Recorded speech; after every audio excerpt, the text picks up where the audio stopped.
সামিয়া দেখ দেখ, শালা গরিব হালকা ভাঙা স্কুটি নিয়ে বাইরে বের হইছে। হ্যাঁ সামিয়া, শালা গরিব হালকা, তাড়াতাড়ি চলে যা, না হলে আমাদের মান সম্মান কিছুই থাকবে না। দেখ না, একদিন তোদের থেকেও বেশি দামি বাইকে করে ঘুরবো। স্যার, এই R15 এর বাইকটার দাম কত? তোর মতো ফকিন্নি কি এই বাইকের দাম দিতে পারবে?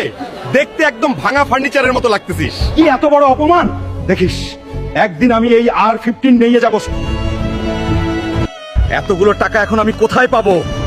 এই থরকে তো আমি হারাবই, আর 25 কোটি টাকা জিতবই। এখানে কি কোনো মায়ের দুধ খাওয়া ছেলে নাই যে আমাদের থরকে হারাতে পারবে? আমি হারাবো এই মোটা থরকে।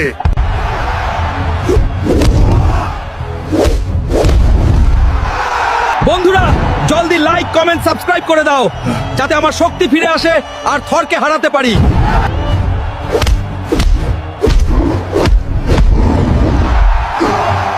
আজকের কুস্তির খেলায় বিজয়ী হয়েছে আমাদের মোটু হালকা। এই নাও 3 কোটি টাকা, এবার আমাকে একটা R15 দিয়ে দাও। আমাকে মাফ করে দাও হালকা ভাই। এই নাও বাইকের চাবি। এই অহংকারী মেয়েগুলো, চিনতে পারছো?